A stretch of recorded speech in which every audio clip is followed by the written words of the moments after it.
Bismillahirrahmanirrahim. Bismillahirrahmanirrahim. Assalamualaikum warahmatullahi wabarakatuh. Alhamdulillah wassalatu wassalamu ala Rasulillah wa ala alihi wa sahbihi wa mawalah wa la hawla wa la quwata illa billahi wa ba'du. Ma'asyiral muslimat, ibu-ibu yang dirahmati Allah Subhanahu wa taala. Alhamdulillah di siang hari ini kita bisa duduk untuk berthalabul ilmi kembali di tempat yang insyaallah diberkahi ini. Salawat dan salam kita hadiahkan kepada Rasul kita Nabi besar Muhammad sallallahu alaihi wa ala alihi wasallam. Bab yang kita akan kaji, kita lewat satu bab, kita masuk pada bab ke-40 tentang bahaya mengingkari nikmat-nikmat Allah Subhanahu wa taala. Di sini mu'allif rahimahullahu taala membawakan satu dalil dari Al-Qur'anul Karim. A'udzubillahi minasyaitonirrajim. Bismillahirrahmanirrahim. Ya'rifuna ni'matallahi tsumma yunkirunaha. Mereka orang-orang musyrik mengingkari atau mengetahui nikmat Allah, kemudian mereka mengingkarinya. Al-Imam Mujahid mentafsirkan ayat di atas yang maknanya adalah bahwa kalimat mengingkari dengan mengatakan bahwa ini adalah harta kekayaanku, aku mewarisinya dari bapakku. Kemudian Al-Aun Ibn Abdillah mentafsirkan, Al-Aun Ibn Abdillah mentafsirkan, maksudnya kalimat mengingkari nikmat itu artinya perkataan seseorang kalau bukan karena fulan tentu tidak akan menjadi begini. Kemudian juga Imam Qatadah mentafsirkan makna mengingkari artinya mereka mengatakan semua ini berkat bantuan berhala-berhala kita. Kemudian setelah menyebutkan hadis qudsi yang diriwayatkan oleh Zaid ibn Khalid yang isinya bahwa Allah berfirman, pagi ini hambaku ada yang beriman kepadaku dan ada yang kafir kepadaku, sebagaimana telah disebutkan sebelumnya. Maka Abul Abbas, maksudnya Syekhul Islam Ibn Taimiyah rahimahullahu ta'ala mengatakan, demikian itulah banyak terdapat dalam Al-Quran dan hadis-hadis Nabi di mana Allah mencela orang-orang yang menisbatkan nikmatnya kepada selainnya dan menyekutukannya. Bahkan sebagian salaf mengatakan seperti halnya orang yang mengucapkan angin itu enak, nahkodanya mahir, dan perkataan-perkataan lain yang bisa terlontar dari kebanyakan lisan manusia. Baik. Ma'asyiral muslimat yang dimuliakan Allah Subhanahu wa taala. Di sini muallif rahimahullah taala ingin menjelaskan kepada kita tentang pentingnya syukur dan bahayanya kufur. Dan kufur itu ada dua macam. Ada kufur yang mengeluarkan pelakunya dari Islam. Artinya mereka betul-betul bukan lagi seorang muslim.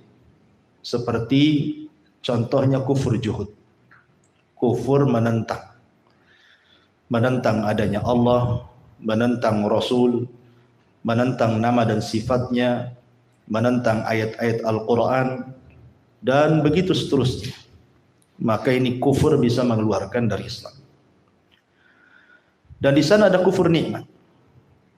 Kufur nikmat ini kebanyakan adalah terjerumus kepada kefasikan, tidak sampai mengeluarkan pelakunya dari Islam.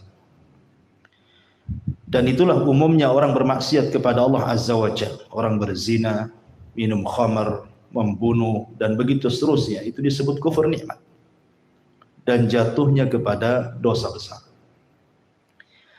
Lah di antara kufur nikmat yang disebutkan oleh mu'alif di sini, ya'rifuna ni'matallah thumma yunkirunaha.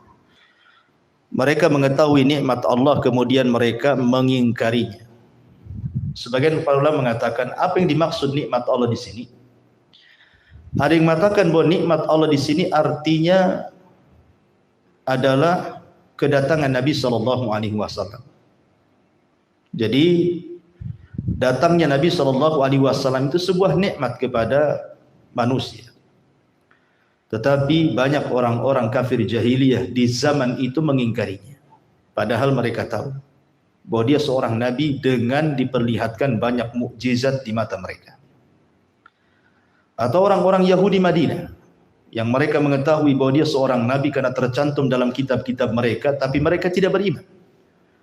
Padahal mereka tahu dia seorang nabi. Inilah makna ya'rifuna ni'matallah thumma yunkirunah.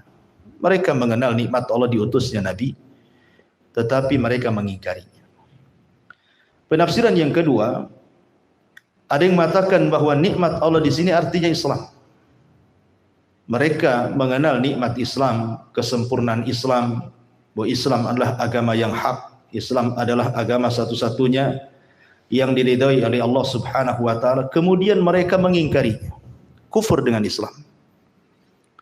Dan itu banyak, makanya Nabi SAW bersabda, tidak ada satupun Yahudi dan Nasrani yang mendengar kedatanganku kemudian tidak beriman, maka mereka termasuk ashabul jahim. Mereka akan dimasukkan ke dalam neraka jahim. Dan ini banyak di masyarakat. Orang-orang yang tidak kuat akidahnya kepada Islam, terkadang mereka berani murtad dan memilih harga yang murah dari dunia hanya karena perkawinan, kemudian mereka keluar dari Islam. Mereka tidak paham bahwa Islam itu nikmat yang sangat besar. Tapi jumhur mufassirin banyak yang mengatakan bahwa nikmat Allah di sini artinya semua yang Allah Subhanahu wa taala anugerahkan kepada kita. Apakah sifatnya bentuk kesenangan yang Allah anugerahkan kepada kita seperti harta, kemudian kekayaan, pangkat, jabatan, rumah, kendaraan, dan lain sebagainya. Ataupun nikmat dalam bentuk dia dihindarkan dari sesuatu yang sifatnya madarat bagi dia. Disembuhkan dari penyakit, dihilangkan dari kesulitan, dan begitu seterusnya, dimudahkan perkaranya. Maka ini semua nikmat Allah Subhanahu wa taala. Lah nikmat-nikmat ini harusnya disyukuri, bukan dikufuri. Karena ada sebagian manusia, mereka ketika mengkufuri nikmat Allah Azza wa Jal sampai jatuh ke taraf kekufuran.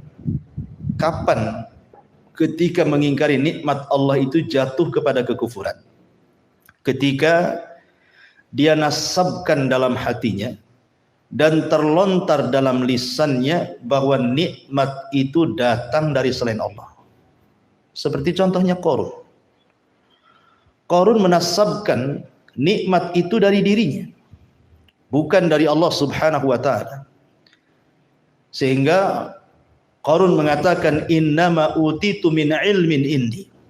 Sesungguhnya karunia nikmat ini bukan datang dari Allah, tapi karena kecerdasanku, kepiawaian aku mencari harta, makanya aku kaya. Maka Qarun kufur. Kalau sampai menisbatkan nikmat kepada selain Allah dan diyakini dalam hatinya, ini kufur sampai mengeluarkan dari Islam, kufur akbar. Tapi kalau seandainya dia hanya menasabkan dari sisi sebab saja, hatinya tetap mengatakan bahwa nikmat itu datang dari Allah. Tetapi dia menasabkan sebabnya. Sebabnya bukan kepada Allah Subhanahu wa taala. Seperti dia mengatakan, kalaulah bukan karena dirimu, tentu aku tidak seperti ini. Dia yakin nikmat itu datang dari Allah. Tapi penasaban kepada selain Allah itulah yang menjadikan kemudian kekufuran, tetapi tidak sampai kufur akbar. Tidak sampai syirkul akbar, tapi hanya syirkul asghar saja. Inilah secara global yang dikehendaki oleh muallif dalam kitab Tauhid di sini. Taib kita bentangkan sedikit. Ma'asyiral muslimat yang dimuliakan Allah Subhanahu wa taala. Di dalam Al-Qur'anul Karim, Allah Subhanahu wa taala pernah menyinggung satu kisah yang disebut dengan kisah negeri Saba. Allah Subhanahu wa taala berfirman dalam surah As-Saba ayat 15 dan seterusnya. Laqad kana li saba'in fi maskanihim ayat. Jannatani an yaminin wa shimalin kulu mir rizqi rabbikum washkurulah baldatun tayyibatun wa rabbun ghafur. Sungguh bagi kaum Saba ada tanda-tanda kebesaran Allah di tempat kediaman mereka, yaitu ada 2 buah kebun di sebelah kanan dan kiri mereka. Kemudian dikatakan, makanlah oleh kalian dari rizki yang dianugerahkan Tuhanmu kepada kalian dan bersyukurlah kepadanya. Karena negeri itu adalah negeri yang baik, yang diberkahi, yang nyaman. Sedang Tuhanmu adalah Tuhan yang maha pengampun. Baldatun thayyibatun wa rabbun ghafur. Ma'asyiral muslimat yang dimuliakan Allah Azza wa Jalla, saya ingin gambarkan bagaimana sebuah negeri yang Allah anugerahkan nikmat yang banyak. Negeri Saba yang terletak di Yaman, tepatnya di Ma'rib. Jadi negeri Saba itu dikisahkan oleh para ulama tafsir ketika menceritakan tentang surah As-Saba ayat 15 dan seterusnya itu. Allah Subhanahu wa taala anugerahkan kepada negeri Saba itu banyak nikmat. Pertama, Allah anugerahkan kepada mereka udara yang sangat bersih. Sampai-sampai kalau ada orang bawa penyakit dari negeri lain, masuk ke negeri Saba itu bisa sembuh penyakitnya. Ini yang pertama. Yang kedua, di negeri Saba itu tidak ada binatang-binatang yang menakutkan, baik binatang buas ataupun binatang-binatang kecil, bahkan binatang-binatang yang menjijikkan sekalipun tidak ada, baik di rumah-rumah mereka atau di kebun-kebun mereka. Tidak ada ular, tidak ada kalajengking, tidak ada lalat, tidak ada nyamuk, tidak ada semut, dan binatang-binatang kecil, apalagi binatang-binatang buas seperti harimau, buaya dan yang semacamnya. Tidak ada di negeri Saba itu. Sehingga orang masuk kebun itu tidak takut. Bahkan ketika mereka mengambil buah-buahan juga, mereka tidak takut dengan adanya semut, adanya ular dan begitu seterusnya. Sehingga betul-betul diberkahi rumah dan kebun mereka. Negeri seperti apa coba? Negeri Saba ini. Ya. Kemudian juga yang ketiga, Allah berikan keamanan. Keamanan yang luar biasa. Negerinya aman. Tidak ada kriminal, tidak ada pencurian. Masya Allah, semua kaya, semua tercukupi. Karena biasanya kriminal itu muncul karena sebab kefakiran, sebab kemiskinan. Ini tidak ada. Karena semua cukup kaya, makanan tinggal makan dan begitu seterusnya. Bahkan negerinya sangat kuat dan negerinya sangat kaya. Ingat, sebuah negeri kalau kaya, dia menguasai dunia. Lihat negeri-negeri sekarang yang menguasai dunia itu karena mereka negara-negara maju, bukan negara-negara berkembang. Karena kekayaan mereka, makanya mereka menguasai dunia, bisa menghutangkan uang-uang mereka ke negara-negara miskin. Lah negeri Saba itu negeri kaya, sehingga tidak ada kriminal di negeri itu. Makanya wajar negerinya aman, tentram, damai gitu kan. Subhanallah. Yang lebih hebat lagi, sumber kekayaan negeri Saba itu adalah dari biji-bijian dan buah-buahan yang mereka tanam. Dan itu tidak bermusim. Kita saja di negeri kita ini, kita mau cari durian aja nunggu musimnya. Mau cari mangga nunggu musimnya. Mau cari apa saja nunggu musimnya di negeri kita ini. Kalau tidak musim, tidak ada tuh buah-buahan tuh. Walaupun ada mungkin sedikit, itu pun tidak segar. Tapi di negeri Saba ini tidak bermusim, mau anggurnya, mau pisangnya, mau apelnya, mau apa saja sebutkan buah-buahan dan biji-bijian itu. Semua sudah tersedia. Bahkan yang lebih hebat lagi, safar dari Yaman ke Syam itu tak perlu bawa bekal. Karena hanya satu jalur, kiri kanannya kebun. Dan diakhiri oleh air sejuk yang sangat-sangat enak rasanya. Tinggal ciduk minum. Kalau lapar tinggal petik makan. Pulang pergi dari Yaman ke Syam itu berkilo-kilo. Tapi mereka tidak perlu bawa bekal tuh. Dan tidak diganggu walaupun safar sendirian. Walaupun dia perempuan. Tidak ada yang mengganggu sama sekali. Bahkan yang lebih hebat lagi kalau mereka panen. Seperti kata Imam Qatadah rahimahullahu ta'ala. Tinggal diletakkan kemudian ember di atas kepala, masuk kebun, tak perlu dipetik, keluar sudah penuh tuh embernya. Kita ini kalau mau metik buah kadang-kadang perang sama semut terang-terang dulu. Kalau zaman dulu tuh biasanya bawa abu tuh kalau untuk ngilangin semut di batang-batang tuh. Ya kalau sedikit, kalau banyak perang dulu sama semut gitu ya. Tapi negeri ini luar biasa. Luar biasa. Wajar kalau negeri Sabah itu negeri percontohan yang membuat cemburu negeri-negeri di luar sana. Saking indahnya, suburnya, tentramnya, penduduknya nyaman. Masalahnya, ketika kemudian mereka mulai dilalaikan dengan kekayaan, mulailah mereka sombong. Persis seperti firman Allah Subhanahu wa ta'ala. Kalla innal insana la yatgha an ra'ahus taghna. Sekali-kali manusia itu akan mudah melampaui batas. Muncul sombongnya, muncul takaburnya, muncul ujubnya ketika Allah bentangkan kekayaan kepadanya. Itulah yang dirasakan negeri Sabah. Makanya Nabi SAW mengatakan, mal faqru ahsya alaikum walakin ahsya an tubsatad dunya kama busitat ala man kana qablakum fatanafasuha kama tanafasal ladzina min qablikum fatuhlikakum kama ahlakathum. Bukanlah kefakiran yang aku takutkan kepada kalian, kata Rasul, tetapi yang aku khawatirkan kalau dunia dibentangkan kepada kalian. Kalian berlomba mengejar dunia meninggalkan akhirat seperti orang dulu berlomba-lomba mencari dunia, kemudian Allah hancurkan seperti orang dulu Allah hancurkan kepada mereka. Itu yang ditakutkan Nabi. Lah kaum Sabah ini mulai sombong. Bukan sombong saja, lebih daripada itu mulai mereka kufur. Mereka jauh daripada tauhid. Ajaran yang pernah dibawa Nabiullah Sulaiman alaihi salatu wassalam semakin jauh zamannya, semakin luntur, padahal diutus kepada mereka para nabi. Mereka kufur dengan nabi-nabinya. Bahkan yang lebih parah, mereka kembali menyembah bulan dan bintang, matahari dan bulan. Sebagaimana ketika Hudhud melihat istana Ratu Balqis, kemudian menceritakan kepada Sulaiman, inni wajadtu, aku dapati mereka, wahai Sulaiman, Ratu Balqis dan pengikutnya itu, ya'buduna syamsa wal qamara min dunillah. Mereka menyembah bulan dan bintang, matahari dari selain Allah Azza wa Jalla. Mereka kembali menyembah-nyembah itu. Lihat ketika mereka kufur nikmat, apa yang terjadi?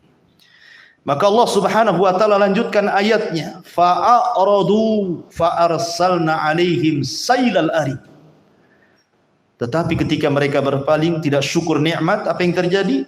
Kami kirim kepada mereka banjir bandang yang sangat besar. Ada yang mengatakan bahwa sebab banjir ini karena kaum Sabah ini sudah terlena, Bu. Saking kayanya, biasa kan orang kaya itu terlena. Karena saking sudah enak, sudah nyaman, jadi mereka itu jarang melihat bendungan. Padahal bendungan itu adalah satu-satunya irigasi yang mengairi sawah dan ladang mereka. Jadi sudah dilupakan. Bahkan Allah lupakan mereka.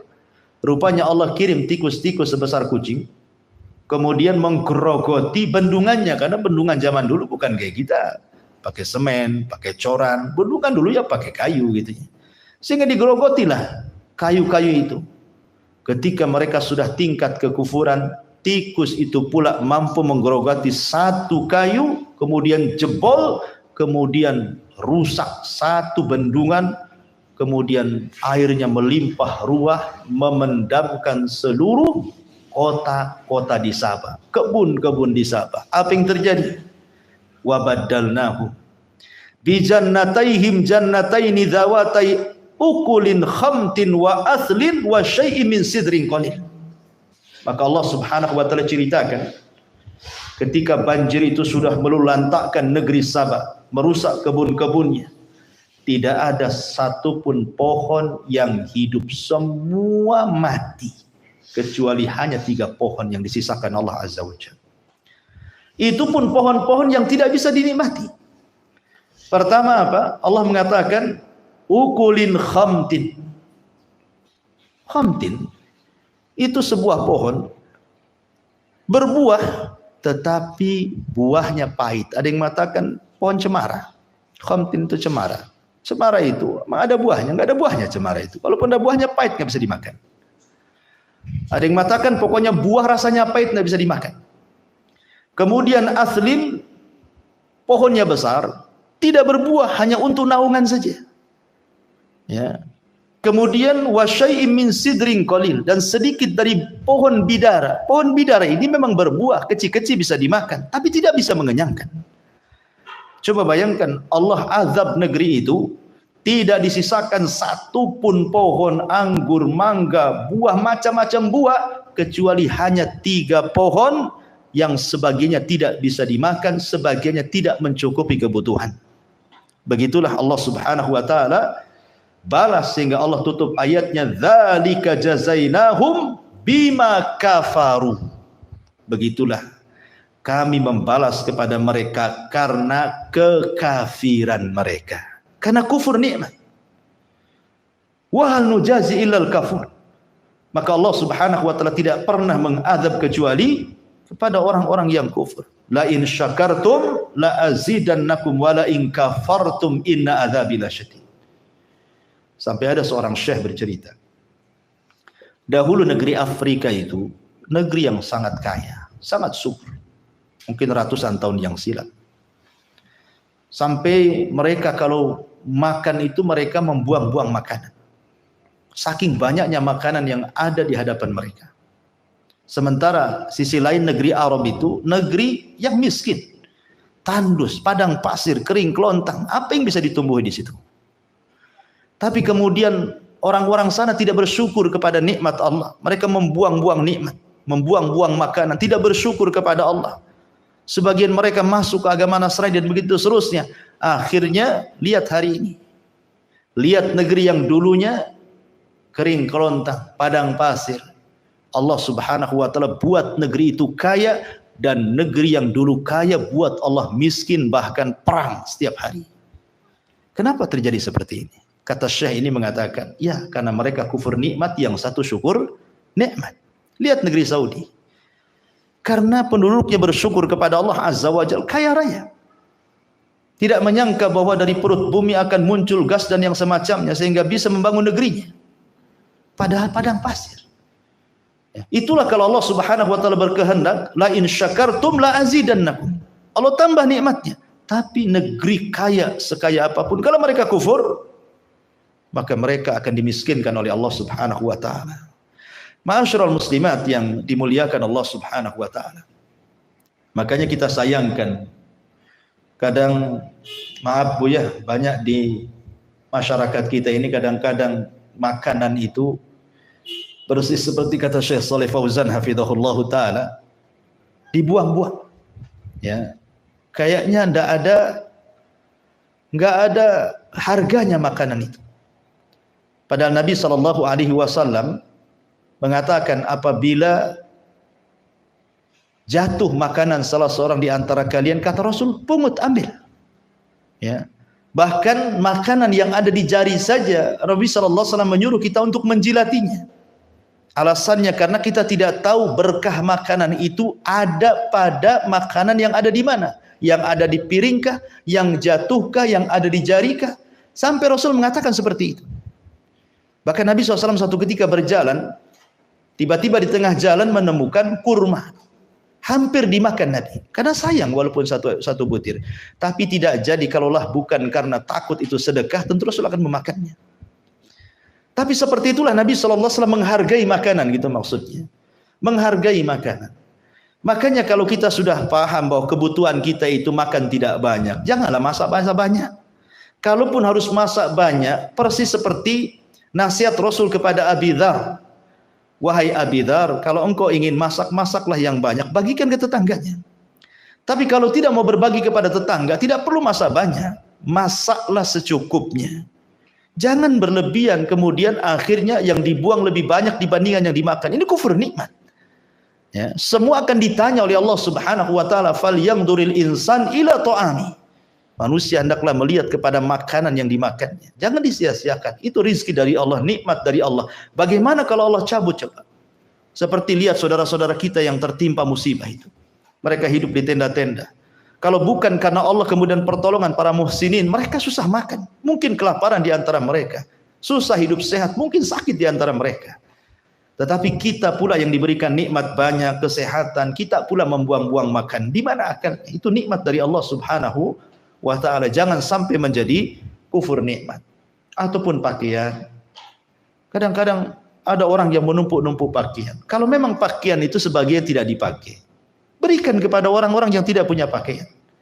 Asal layak dipakai dan masih bagus. Kecuali kalau sudah tidak layak dipakai, jangan dikasih. Karena tidak boleh kita bersedekah, kita sendiri tidak mau memakainya. Ya, jadi semua kembali kepada syukur nikmat kalau ingin dilanggengkan sebuah nikmat. Ini satu kisah yang diabadikan dalam Al-Quran tentang kisah kaum Sabah.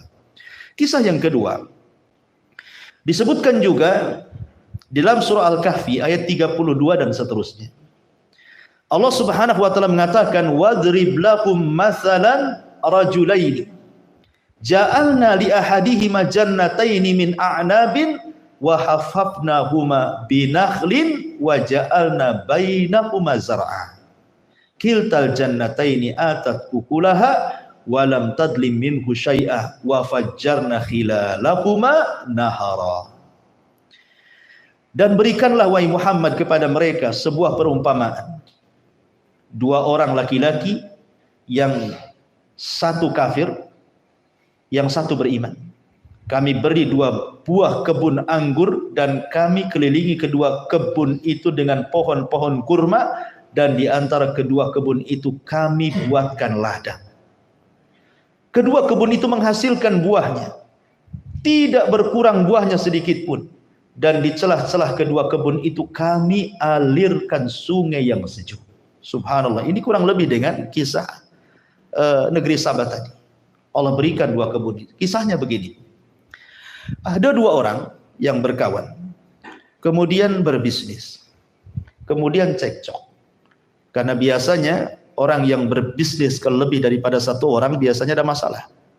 Seperti Allah Subhanahu wa taala berfirman di dalam Al-Qur'an, "Wa inna katsiran minal khulata la yabghi ba'dukum ba'dha." Kebanyakan orang yang berserikat itu terkadang ada kezaliman satu dengan yang lainnya. Makanya banyak orang-orang yang tidak mau usaha itu berserikat, takut ada masalah gitu ya. Kecuali orang-orang yang dirahmati. Jadi akhirnya kemudian ada masalah, dibagi dua lah sahamnya, 50%, 50%. Lah yang satu ini setelah dibagi sahamnya dibelikan dua kebun. Dia belikan rumah. Dia gunakan untuk menikah dan begitu seterusnya. Yang satunya ini pula orang yang beriman. Tidak ada satupun uangnya kecuali disedekahkan semuanya. Semua disedekahkan sama dia. Ketika dengar saudaranya beli kebun, dia pun beli kebun tapi disedekahkan.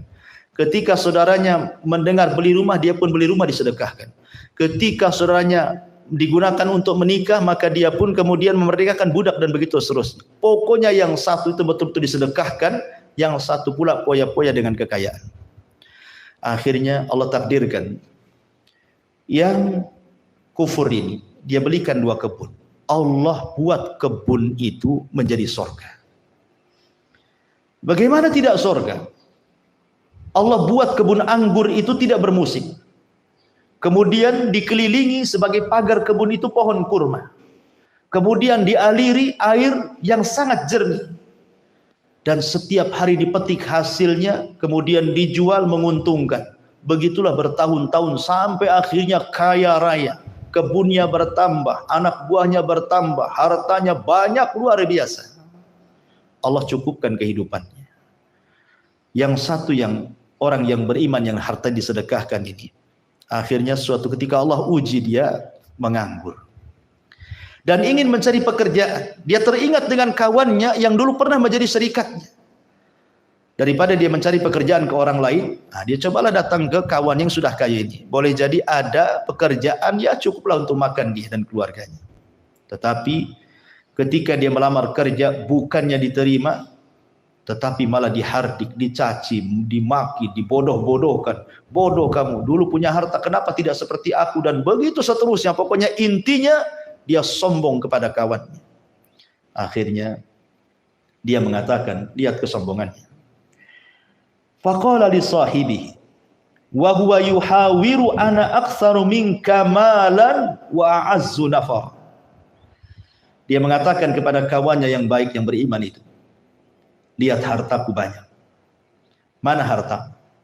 Lihat sekarang pekerjaku banyak, mana pekerja? Pokoknya betul-betul direndahkan. Seolah-olah kemuliaan itu ada pada harta dan keinahan itu ada pada kefakiran. Salah. Harta itu bukan menunjukkan mulia dan miskin itu bukan menunjukkan hina, tidak. Kaya dan fakir itu sama saja. Dua-duanya ujian dari Allah Subhanahu wa taala. Anda kaya, ujian. Anda miskin, ujian. Bahkan kaya terkadang ujian lebih berat dibandingkan orang miskin. Karena soalannya akan dua. Min aina iktasabahu wa fima anfaqahu. Dari mana kau dapat, kemana kau belanjakan. Jadi kemudian setelah itu dia pun mulai mengingkari nikmat Allah Azza wa Jalla dan mengatakan wa ma'adunnu sa'ata qa'imah wa la in rudidtu ila rabbi la ajidanna khairan minha munqalaba, kata dia. Aku kira hari kiamat itu tidak akan datang. Mulai mengingkari kiamat. Maknanya kalau saya sudah kaya tidak mungkin saya mati. Persis seperti firman Allah Azza wa Jalla, jama'a mala wa addada yahsabu anna malahu akhlada. Kalau orang sudah mengumpulkan harta, lupa diri bahwa umurnya sudah dekat, dia merasa dia hidup kekal selamanya. Kenapa? Kalau sakit kan saya punya uang banyak, bisa ke Singapura, bisa ke Australia, bisa ke Amerika, bisa ke mana, bisa ke Cina sana kan itu. Dikiranya kematian bisa ditangkal dengan operasi mungkin menurut dia gitu. Tidak bisa. Orang kaya itu dilupakan dengan kematian. Betapa banyak orang-orang kaya yang mati mendadak. Berapa banyak orang-orang kaya yang kena musibah tanpa pengetahuan, dia tahu mati saja. Ya. Dia mulai mengingkari bahwa dia akan mati, dia tidak mengakui bahwa dia akan mati, tidak akan ada kiamat katanya. Kalaupun kata dia, seandainya pun ada kiamat aku mati kata dia, pasti aku akan dikembalikan kepada Tuhanku dan pasti kelak di akhirat aku mendapatkan tempat yang jauh lebih baik daripada ini. Dia sangka bahwa harta itu tanda kemuliaan. Persis seperti Allah mengatakan, Rabbi akraman. Rabbku telah memuliakan aku, katanya.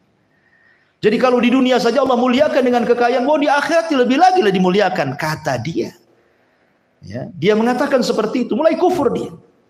Dia menyangka dia akan selamat dunia akhirat. Tetapi ini kawannya yang baik ini berusaha menasihati.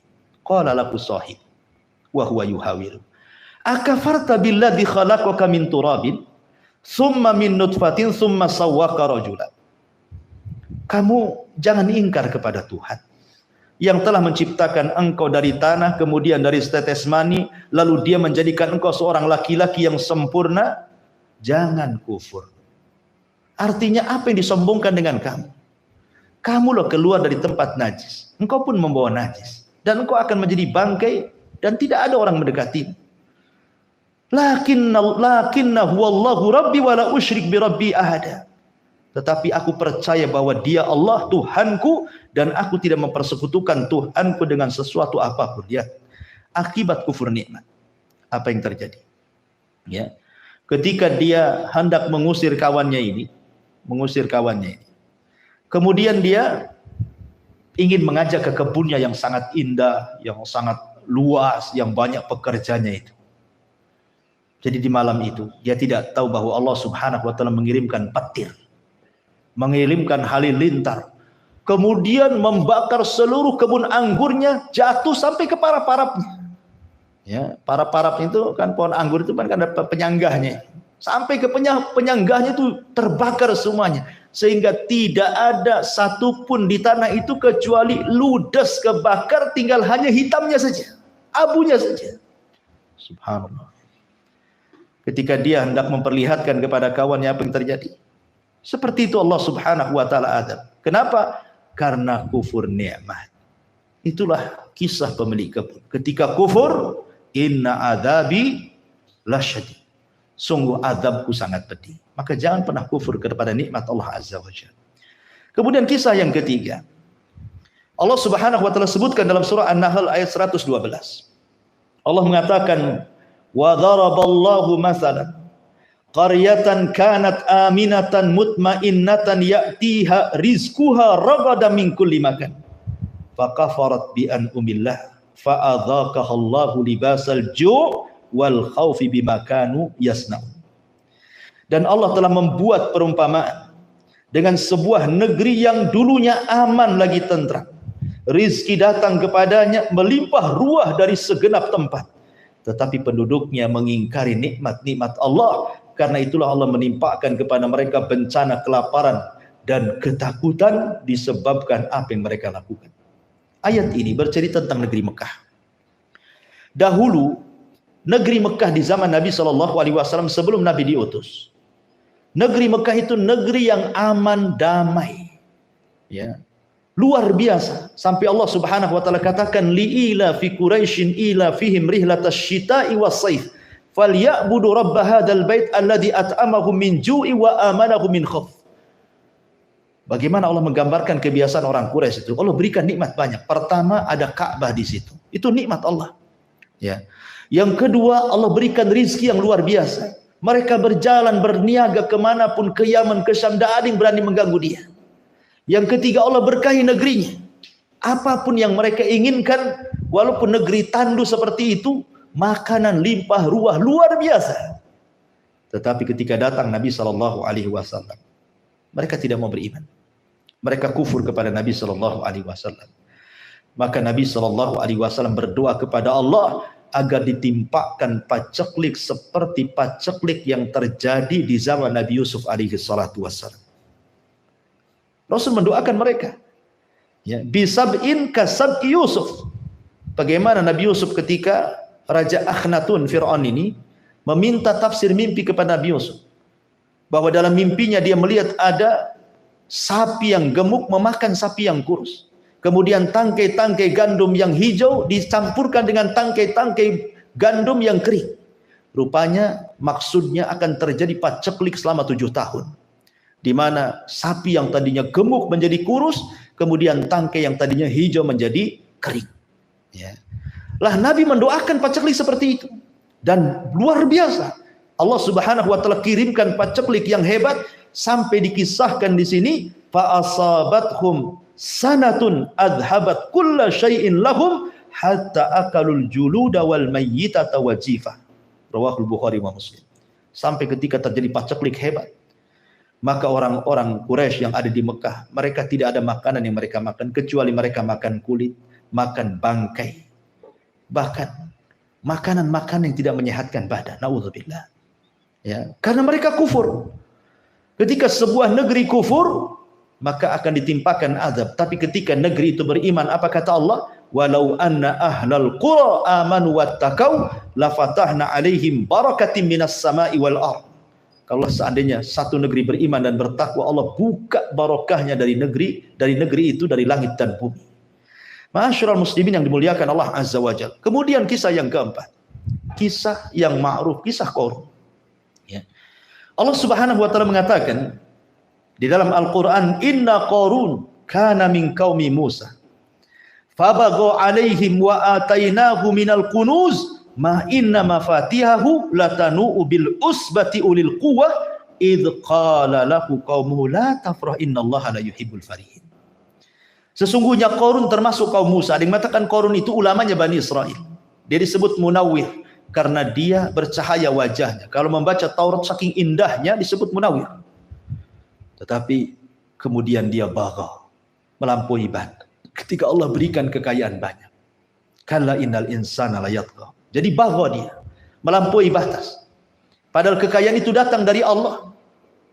Dan wasilahnya adalah Nabi Musa alaihi salatu wassalam mengajarkan kepada Qarun doa, mengenal Ismul A'zam. Akhirnya Allah buka kekayaan kepada Qarun. Sampai-sampai Allah Subhanahu wa taala katakan, sesungguhnya Qarun termasuk kaum Nabi Musa tetapi dia berlaku zalim terhadap mereka, dan kami telah anugerahkan kepadanya pembendaraan harta yang kunci-kuncinya saja sungguh berat dipikul oleh sejumlah orang-orang kuat. Baru kuncinya, belum gemboknya, belum pintunya, cemana pula gudangnya kan itu ya. Luar biasa si Qarun ini. Ya. Sampai-sampai orang-orang bijak, orang-orang yang beriman ngasih nasihat. Qarun, janganlah engkau terlampau bangga, karena Allah tidak suka dengan orang yang membanggakan diri. Kemudian dinasihati lagi, wabtaghi fima ataqallah darul akhirah wala tansa nasibaka minad dunya. Qarun, carilah pahala negeri akhirat dengan apa yang telah dianugerahkan Allah kepadamu, tetapi jangan kau lupa bagianmu di dunia. Wa ahsin kama ahsanallahu ilaik. Berbuat baiklah kepada manusia karena Allah sudah berbuat baik kepada kamu. Sedekah, infak, zakat itu maksudnya. Wala tabkil fasada fil ardh. Innallaha la yuhibbul mufsidin. Jangan buat kerusakan, jangan sombong, jangan congkak. Karena Allah tidak suka dengan orang-orang yang merusak. Suatu ketika Qarun ini datang petugas zakat dari Nabi Musa. Tiba-tiba Qarun mengusir petugas zakat dan mengatakan, qala innama utituhu min ilmin indi. Enak saja kau ambil harta. Ini harta hasil jerih payah. Ini harta semata-mata karena ilmu yang aku punya. Ini bukan harta dari Tuhannya Musa. Dia kufur dengan Allah Subhanahu wa taala. Alam ya'lam annallaha qad ahlaka min qablihi minal qurun man huwa asyaddu minhu quwwa wa aktsaru jam'a wala yas'al an dzunubihimul mujrim. Qarun tidak paham bahwa sebelumnya Allah sudah menghancurkan umat-umat yang jauh lebih hebat dibandingkan Qarun, lebih kuat dibandingkan Qarun. Lihat kaum Ad Allah hancurkan, lihat kaum Samud Allah hancurkan. Qarun tidak sadar itu, bahwa sehebat apapun Anda, hartanya sebanyak apapun, jabatannya setinggi apapun, orang-orang dulu juga pernah mengalami itu dan Allah hancurkan semuanya. Karena itu perkara-perkara fana, perkara itu tidak mungkin kekal. Ya, ma indallahi baq wa ma indakum tanfud. Apa yang di sisi Allah itulah yang kekal, apa yang di sisi kalian itulah yang akan hilang. Jadi suatu ketika Qarun ini keluar, menampakkan kekayaannya, perhiasannya dipakai semuanya, kemudian kekayaannya dikeluarkan semuanya, iring-iringan. Orang-orang yang mereka terfitnah dengan Qarun, mereka mengatakan, ya laitalana mislama utiya Qarun. Duhai kiranya kalau aku seperti si Qarun, enak kali katanya. Terkadang orang-orang miskin yang tidak beriman itu pikirannya ingin kaya. Enak kali dia kaya ya. Dia bisa maksiat, dia bisa jalan-jalan biasa begini. Itu setan yang ngomong sebenarnya. Tetapi orang-orang yang beriman tidak mengatakan seperti itu. Wailakum thawabullah khairan liman amana wa amila salihan wala yulaqqaha illa sabirun. Orang-orang yang beriman mengatakan, celaka kalian. Ketahuilah pahala Allah lebih baik bagi orang-orang yang beriman dan yang mengerjakan kebaikan, dan pahala besar itu hanya diperoleh orang-orang yang sabar. Akhirnya suatu ketika Qarun ini memuncak kesombongannya.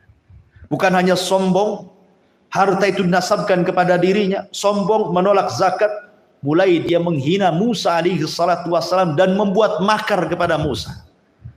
Maka Allah Subhanahu wa taala ketika melihat kekufuran nikmat Qarun, Allah katakan fakhasafna bihi wa bidarihil arda fama kana lahu min fi'atin yansuruna min dunillahi wa ma kana minal muntasirin.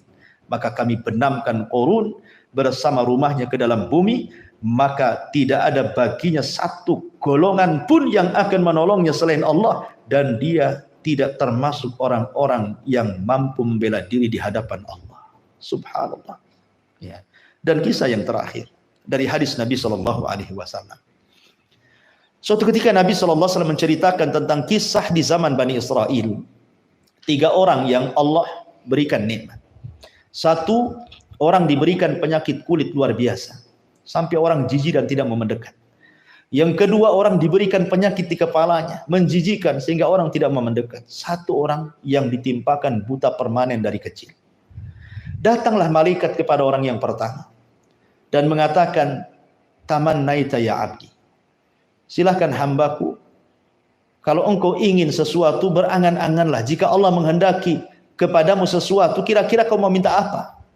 Maka orang ini mengatakan, aku ingin disembuhkan kulitku sehingga bagus, orang tidak menjauhiku dan tidak jijik kepadaku. Maka malaikat ini mengusap, rupanya sembuh. Kemudian dia katakan, binatang apa yang kau sukai? Dia mengatakan unta. Maka diberikan unta bunting. Usyara, yang buntingnya 10 bulan siap melahirkan. Kemudian datang ke orang kedua malaikat ini. Wahai hamba Allah, kalau engkau berkeinginan kepada Allah dan Allah kabulkan keinginanmu, kira-kira kau minta apa? Dia mengatakan ingin disembuhkan penyakit botakku katanya.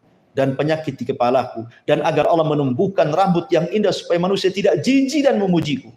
Diusaplah kepalanya. Sembuh penyakitnya, tumbuh rambutnya, indah, manusia pun suka memandangnya. Kemudian dikatakan, kalau engkau dari binatang suka apa? Dia mengatakan suka sapi. Dikasihlah sapi betina yang sedang bunting yang hampir melahirkan. Kemudian malaikat datang ke orang buta. Sama pertanyaannya. Wahai hamba Allah, kalau engkau bercita-cita, berangan-angan, Allah memberikan sesuatu kepadamu, kau ingin apa? Dia mengatakan, ingin sembuh pandanganku, supaya aku bisa melihat kekuasaan Allah. Akhirnya kemudian diusap matanya, sembuh pula. Kemudian malaikat mengatakan, binatang apa yang kau suka? Dia mengatakan kambing. Maka dikasihlah kambing yang bunting. Malaikat pergi. Kemudian seiringnya waktu, unta yang bunting melahirkan. Rupanya melahirkan 2 anak unta, jantan dan betina. Yang sapi juga sama, melahirkan jantan dan betina. Yang kambing juga sama, melahirkan jantan dan betina.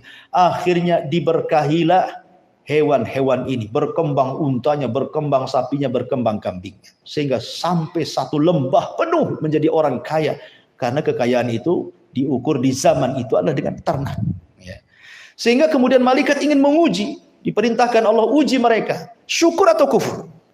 Akhirnya kemudian datanglah kepada orang yang penyakitnya, kulitnya sudah disembuhkan dan sekarang sudah jadi juragan unta karena untanya sudah 1 lembah. Malaikat ini membentuk dirinya seperti orang ini dulu terkena penyakit. Malaikat ini membentuk orang yang terkena penyakit kulit. Maksudnya mengingatkan bahwa dia dulu seperti itu. Ya. Kemudian dia meminta zakatnya. Berikanlah 1 unta, untamu kan banyak.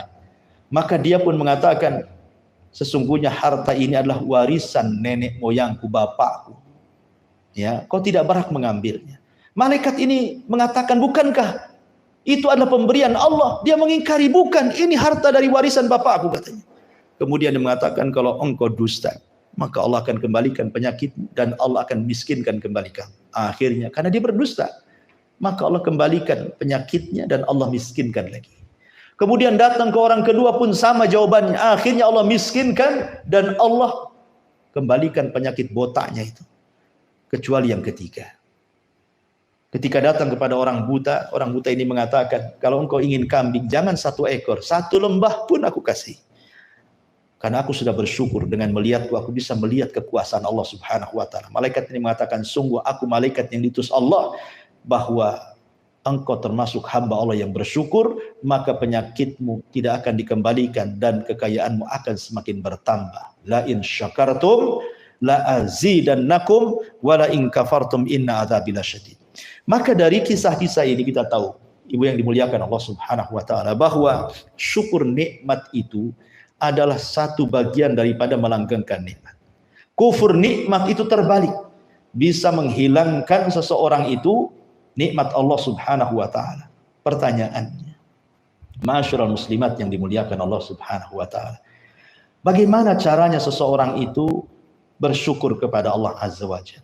Gimana sih caranya supaya nikmat itu tetap dilanggengkan oleh Allah Subhanahu wa taala? Yang pertama, bertakwalah kepada Allah dan beramal dengan ketaatan. Karena Allah yang mengatakan dalam surah Ali Imran 123, "Walaqad nasarakumullahu bi Badrin wa antum adillah fattaqullaha la'allakum tashkurun." Dan sungguh Allah telah menolong kalian di perang Badar. Dulu kalian hina, sekarang kalian mulia. Maka bertakwalah kepada Allah agar kalian menjadi hamba yang bersyukur. Ini yang pertama. Yang kedua, qanaahlah. Qanaah itu artinya redha dengan pemberian Allah. Sedikit alhamdulillah, banyak pun alhamdulillah. Sedikit alhamdulillah, banyak pun alhamdulillah. Ini yang kedua. Yang ketiga, bil muqabil. Ya. Artinya dengan kalau kita diberikan nikmat, maka kebalikannya kita bersyukur itu dengan cara apa? Keluarkan harta kita.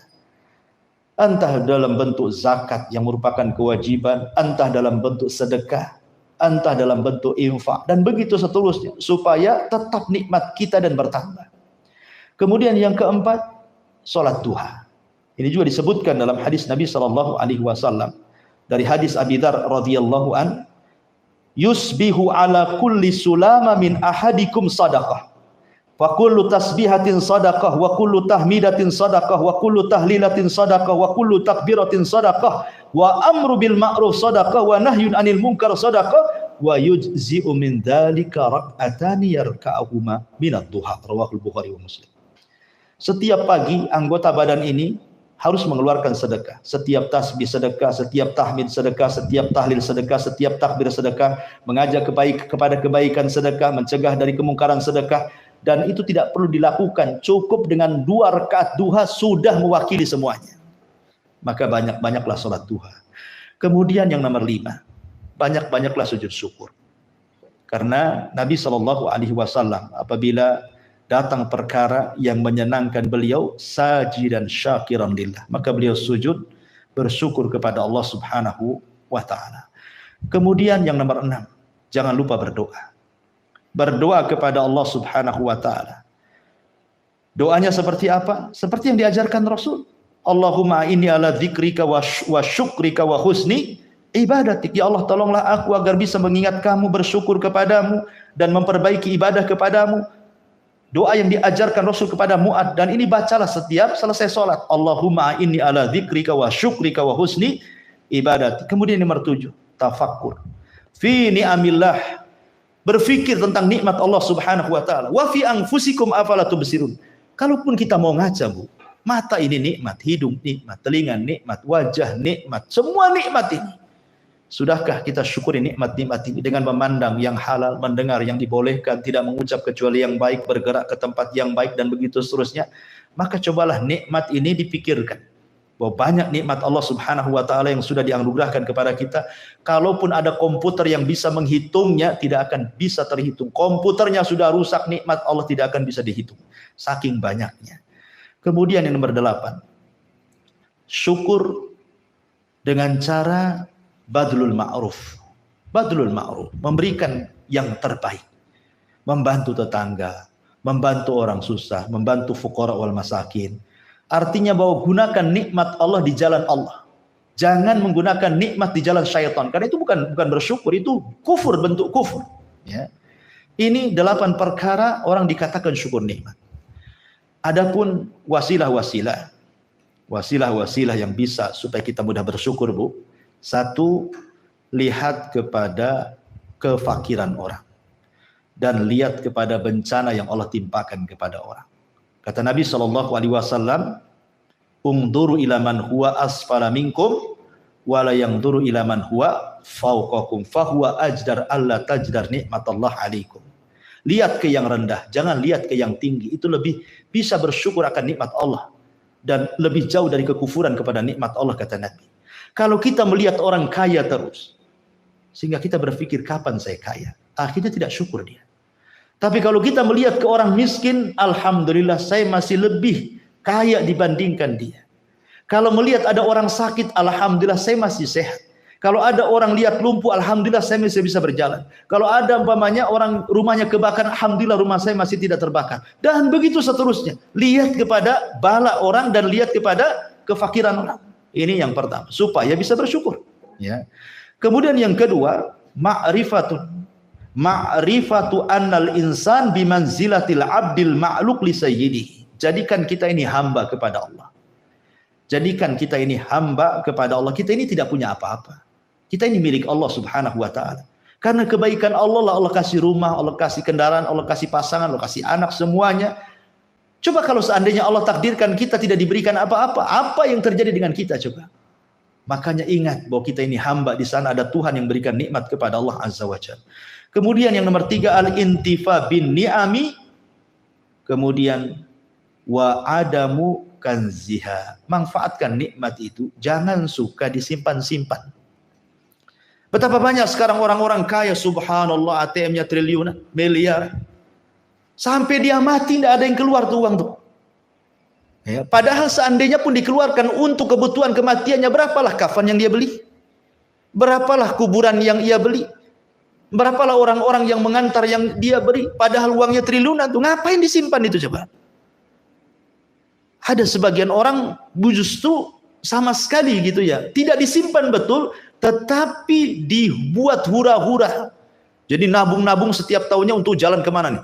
Mau kemana nih? Ke daerah mana? Ke negeri mana nih? Setiap tahun hanya untuk itu saja. Padahal kalau seandainya uang itu diberikan kepada fuqara wal masakin lebih manfaat. Ya, subhanallah. Kemudian zikrullahi azza wa jalla. Banyak-banyaklah ingat Allah subhanahu wa ta'ala. Karena Allah mengatakan dalam surah Al-Isra, innahu kana abdan syakura. Innahu kana abdan syakura. Sungguhnya Nabi SAW adalah hamba yang suka bersyukur, suka mengingat Allah subhanahu wa ta'ala. Makanya ketika Rasul sholat malam bengkak-bengkak kakinya, kemudian Aisyah menyuruh untuk beristirahat, kata Rasul, afala akunu abdan syakura. Salahkah saya menjadi hamba yang bersyukur? Kemudian tawadhu. Walaupun sekaya apapun, rendah dirilah. Lihat Utsman, kenapa dicintai orang-orang jahiliyah? Dicintai orang Islam. Karena jarang orang kaya tawadhu. Kebanyakan orang kaya itu kibar, sombong. Tawadhu. Ya, kekayaan itu hanya pemberian dari Allah. Kalau Allah mau, Allah bisa cabut. Sama aja ada dengan orang miskin.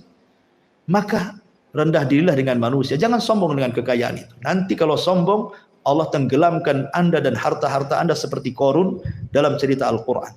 Kemudian yang nomor 6, syuhud masyhadat taksir fi syukri. Cobalah seseorang berusaha untuk at-taksir, sederhana, ya, supaya bisa bersyukur kepada Allah subhanahu wa ta'ala. Jangan seseorang itu menampakkan pamer bahasa kitanya. Memang ada ayat yang mengatakan fabi ni'mati rabbika fahaddits. Dengan nikmat itu tampakkan, tapi bukan untuk dipamerkan, bukan untuk kaya-kayaan, bukan. Hanya untuk mensyukuri nikmat Allah. Saya punya uang bisa beli sandal, ya saya beli sandal. Saya punya uang bisa beli baju, ya saya beli baju, dan begitu seterusnya. Bukan karena kebanggaan. Beli tas bermerek-merek kemudian dipajang-pajang, itu tuh apa tuh? Ya. Jadi begitulah caranya supaya wasilah-wasilah bisa syukur. Termasuk juga mujahadatus syaitan. Keras melawan setan, sungguh-sungguh melawan setan. Dengan cara isti'adah, meminta perlindungan kepada Allah, karena setan ini yang kemudian menjadikan kita akhirnya menghambur-hamburkan harta. Makanya Allah mengatakan innal mubadzirina kanu ikhwana syaitan. Orang-orang yang menghambur-hamburkan harta itu termasuk kawan-kawan setan, berlindung dari setan. Termasuk juga tarku mukhalatati ahlil ghaflah. Tinggalkan berkawan dengan orang-orang yang lalai berzikir. Biasanya orang kaya ini milih-milih kawan dia. Kalau nggak sama orang kayanya, nggak mau dia berkawan. Walaupun dia ahli masjid, walaupun dia ahli zikir, walaupun dia ahli Quran, dia tidak mau dia. Alasan dia tidak menguntungkan bagi dia. Ya, buat apa berkawan dia? Bagi saya 1 jam itu 1 miliar. Bagi saya 1 jam itu 100 juta dan begitu seterusnya. Pikirannya uang, duit, akhirnya persis seperti sabda Rasul, ta'isa abdu dinar. Celaka hamba rupiah itu. Kemudian yang terakhir, berdoa kepada Allah subhanahu wa ta'ala. Sebagaimana Nabi SAW pernah mengajarkan doa kepada Mu'adz bin Jabal, wallahi inni la uhibbuk fala tansa an taqula dubura kulli salatin Allahumma inni ala dzikrika wa syukrika wa husni ibadatik, yang sudah saya jelaskan. Kemudian pembahasan yang terakhir ini sebagai penutup, bahwa takutlah kalau sekiranya kita tidak bisa mensyukuri nikmat Allah. Kenapa? Karena kufur nikmat itu menyebabkan adab. 1. Yang kedua, kufur nikmat itu menyebabkan tabiat yang buruk. Dengki, hasad, dendam, dan begitu seterusnya. Ya. Kemudian ingat bahwa ada yang nomor 3, ada yang disebut dengan istidraj. Istidraj itu terkadang sengaja Allah buat Anda kaya, Allah buat Anda senang, Allah buat Anda berikan ketokohan, kepemimpinan, jabatan, dan begitu seterusnya. Anda lalai bahwa itu titipan dari Allah. Anda sangka itu adalah kenikmatan yang Allah anugerahkan kepada Anda, sehingga Anda lupa, lalai, padahal Allah sedang istidraj sebenarnya. Membiarkan Anda seperti itu sampai pada waktunya Allah subhanahu wa ta'ala akan mengirimkan adab kepada Anda. Tidak di dunia, Allah adab di akhirat. Naudzubillah. Hati-hati. Ingat istidraj. Wallahu a'lam bishawab. Ini di antara pembahasan di siang hari ini tentang bahaya mengingkari nikmat Allah Subhanahu wa taala. Wallahu a'lam bishawab. Saya kira karena asar cepat juga, ini udah kelamaan kita ngaji. Tidak ada tanya soal jawab, kita tutup dengan doa kafaratul majlis. Subhanakallahumma bihamdika asyhadu an la ilaha illa anta astaghfiruka wa atubu ilaik. Allahu ta'ala alam. Assalamualaikum warahmatullahi wabarakatuh.